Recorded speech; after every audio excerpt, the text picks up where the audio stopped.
Hoje gravando um vídeo absolutamente improvisado da morte do Jimmy Carter. Jimmy Carter foi o único presidente dos Estados Unidos que o Fidel Castro elogiou. Antes da gente chegar nessa ponta do elogio do Jimmy Carter pelo Fidel, é sempre importante notar o seguinte: de uma forma geral, a política externa dos Estados Unidos não muda de presidente para presidente.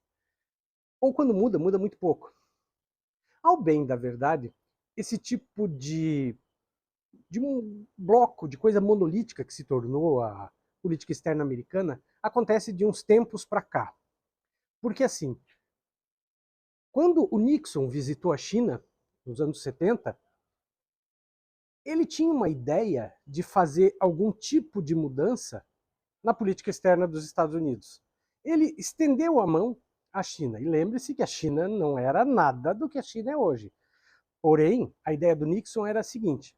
Mas antes de continuar esse vídeo, peço para você a gentileza de se inscrever no canal, ativar o sininho de notificação para ser avisado dos vídeos todos os dias e considere a hipótese de ser membro do canal, R$ 4,99 por mês, e você me ajuda a fazer mais 1 milhão de vídeos todo dia. A ideia do Nixon era a seguinte: ele ia se unir talvez ao maior aliado da União Soviética. E por que eu digo maior? Porque a China era grande, especialmente em população. Não necessariamente economicamente falando, um aliado da União Soviética. Mas o que o Nixon tinha ideia ali? De minar a influência da União Soviética no mundo, e notadamente ali na Ásia. O que acontece é que o governo dos Estados Unidos, naquele momento, ele tentou fazer um movimento. Um tipo de movimento que eu acho que só foi feito de novo e de maneira panfletária pelo Donald Trump quando ele foi presidente lá a partir de 2016, quando ele foi falar com o cara da Coreia do Norte, o louquinho do Kim Jong-un. Mas, claro, a coisa também não caminhou e depois eles começaram a se odiar de novo. Tudo bem. O dado concreto é que houve uma ideia de uma modificação da política externa. Eu não estou nem levando em conta aqui se a ideia da modificação da política externa foi séria, não foi séria, mas o dado concreto é que houve um passo. Se a coisa deu ou não deu é outra história para ser discutida em outro momento. Então, depois de um certo momento, a política dos Estados Unidos ficou absolutamente igual. Não só externamente, mas também internamente. A partir de um certo momento, portanto, a política dos Estados Unidos ficou muito parecida internamente e externamente.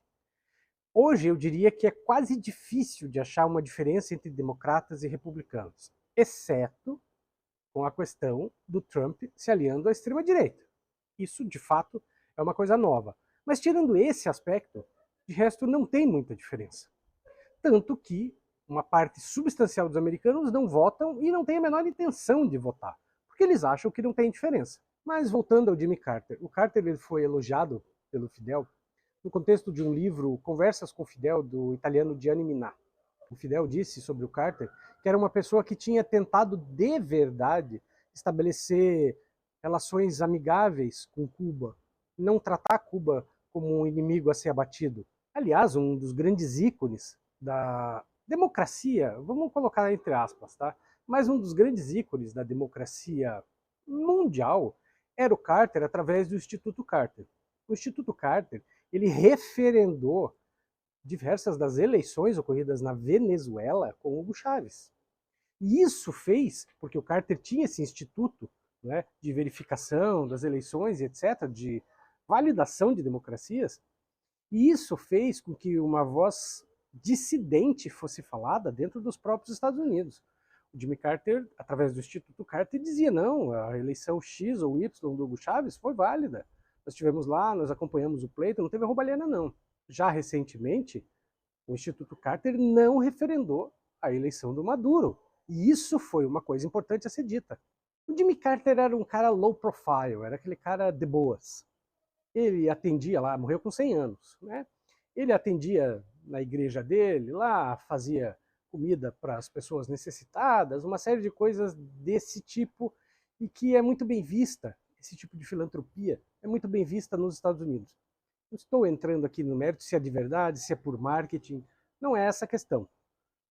Ele fazia. Se era verdade ou não é outra história. Também verdade seja dito que outras pessoas muito menos interessantes do que Jimmy Carter já morreram antes dele, e isso deixou certos buracos na política dos Estados Unidos e, portanto, na política do mundo inteiro. Uma vez me perguntaram assim: mas Marcelo, o que você faria se você fosse presidente dos Estados Unidos? E eu respondi: eu ia torcer para não ir para o inferno, porque é o lugar onde provavelmente todos os presidentes dos Estados Unidos vão. Desde 1941, com a entrada dos Estados Unidos na Segunda Guerra Mundial, não teve um único dia que os Estados Unidos não esteve metido em alguma guerra, em algum lugar do mundo, matando muita gente. E isso, não há que se dizer, passa pela mesa do presidente dos Estados Unidos. Então eu realmente não gostaria de estar na pele deles. Bom, eu não saberia dizer se o Carter foi para o céu ou para o inferno. Não sei quem é que ele está encontrando por lá nesse momento. Mas eu acho que vale a pena estudar um pouco mais sobre a biografia do Carter enquanto presidente dos Estados Unidos. Ele é talvez uma das pessoas mais interessantes para serem observadas. Até a própria biografia dele fora da Casa Branca é algo a ser observado.